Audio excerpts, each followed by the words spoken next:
Hey everyone, welcome back to the Tune Project. Today we're going to be doing a little check-in and follow-up on our resolutions from last year, and I'm going to be giving you 5 new resolutions for 2021. And before we get into the video, if you enjoy this video and find it to be helpful, consider giving it a thumbs up. And if you're here and you enjoy my content but you're not already subscribed to the Tune Project, I post here twice a week, every week, so consider hitting that red subscribe button below. Now, at this time last year, nobody could have predicted what was going to happen in the upcoming year in 2020, so some goals and resolutions may have shifted around a little as a result, which is totally understandable. Maybe your violin and fiddle goals got pushed back a little bit or slowed for whatever reason. You know, a lot of unexpected things happened over the past year. But this year, we've got a blank slate, we're starting fresh, and keep in mind, we are not comparing our progress to anyone else's. So as long as you're doing better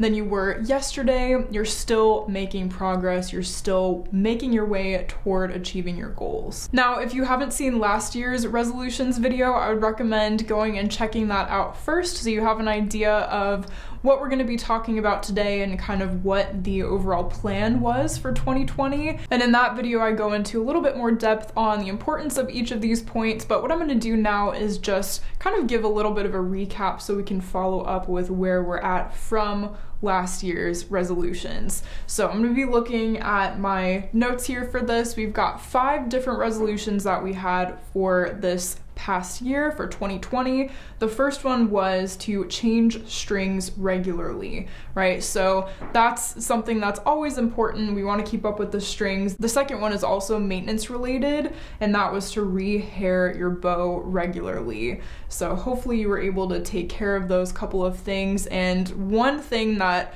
was not expected, obviously, in 2020 is, along with the pandemic came the closing of a lot of violin shops, music shops, and things like that, other small businesses, unfortunately. And even if they didn't fully close down, you know, it could have been that it was more difficult to get in, it was more appointment-based, maybe that wasn't as readily available to you, but hopefully you were still able to find ways to at least keep up with your violin and, you know, make sure that it was staying in good shape overall. The third resolution we had from last year was to commit to learning a new tune every week. And then the fourth one was to practice with the metronome regularly. Hopefully you do that anyway. And then the fifth and final one was to play a scale every time you practice. So how did you do? How did you do on those resolutions for 2020? I would love to know if you stuck with any of those, if you had any resolutions that you added into the mix. Definitely let me know. Leave a comment down below. So now I want to give you 5 brand new resolutions that you can start to implement for 2021. The first one being to record yourself, whether it be weekly or monthly. It helps so much to be able to hear where we're at to begin with as we start to progress. And if you keep a digital file somewhere of all of the recordings of you playing throughout your violin learning journey, you'll be amazed at how far you've come from month to month even. It's amazing what a difference just a little bit of practice can make, truly. So I would definitely encourage you to start recording yourself if you don't do this already. And like I said, it could be either weekly, it could be monthly. It's completely up to you, the frequency that you want to do it, but just start somewhere with recording so that you can look back and see how far you've come. All right, so the second resolution is to keep a practice journal. Now, this is really helpful when it comes to progress tracking. When you're in your violin lesson, it's great to be able to just jot down some notes, and then again, you know, you can look back and see how far you've come, what sort of pieces or tunes you were working on at the time several months ago, and where you're at now. Keeping a practice journal not only helps for us to track our progress as we're learning, but also to just remember things, because oftentimes, you know, when we're in lessons, it can be easy to forget something that our teacher says, or, you know, something that we think of during a lesson. It can be easy to just forget that as soon as the lesson is over, but if you write it down in the moment, it can really, really help when you go to practice later.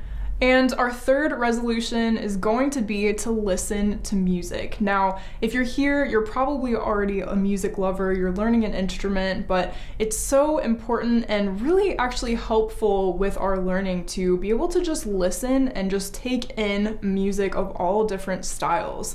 Especially if you're focusing on one specific style, it can be helpful to, listen to that specific style, but it can be really helpful too to just open yourself up to different styles and genres of music as well, even from other types of instruments. So for example, if you are learning bluegrass fiddle, maybe expose yourself to some flamenco guitar, for example, and just kind of see what you like and see how all of these different styles of music are interconnected, because that's really the case in a lot of musical styles. Many of these styles are truly interconnected, and there's some kind of commonality that you can find within each of these styles. And what are fiddle tunes anyway? They're really just a product of folk music, right? Where we're learning tunes from a specific culture or cultures that is most always influenced by another set of cultures. So it's just, it can be really interesting and fascinating to try listening to other types of folk music or just music styles in general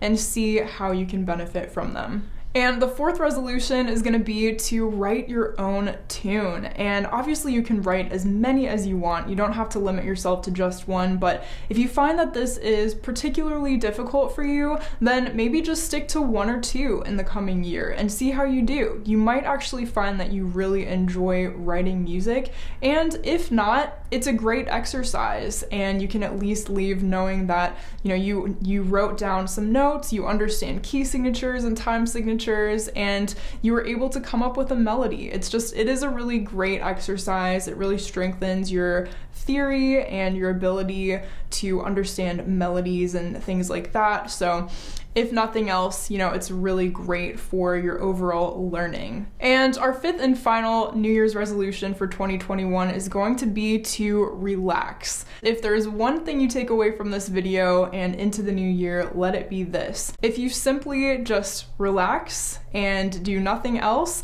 you will be making progress.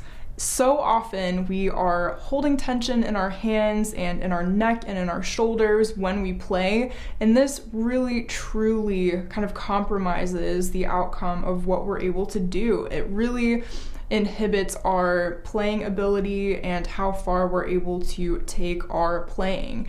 So if you just simply relax, release tension from your hands, from your shoulders, take a deep breath, and just kind of let everything go in terms of the tension and everything like that when you are playing, this will make all the difference in the world, and you will be so surprised at how far you're able to go just from this one single thing. Well, those are all of the resolutions for 2021. Like I said, let me know if you followed any of the resolutions for 2020, if you had any success or improvement with those, and also let me know how you're feeling about this new year, and if you have any goals or resolutions with your violin. I would love to hear from you down in the comment section below. Thanks so much for watching, and I'll see you in the next video. Happy practicing!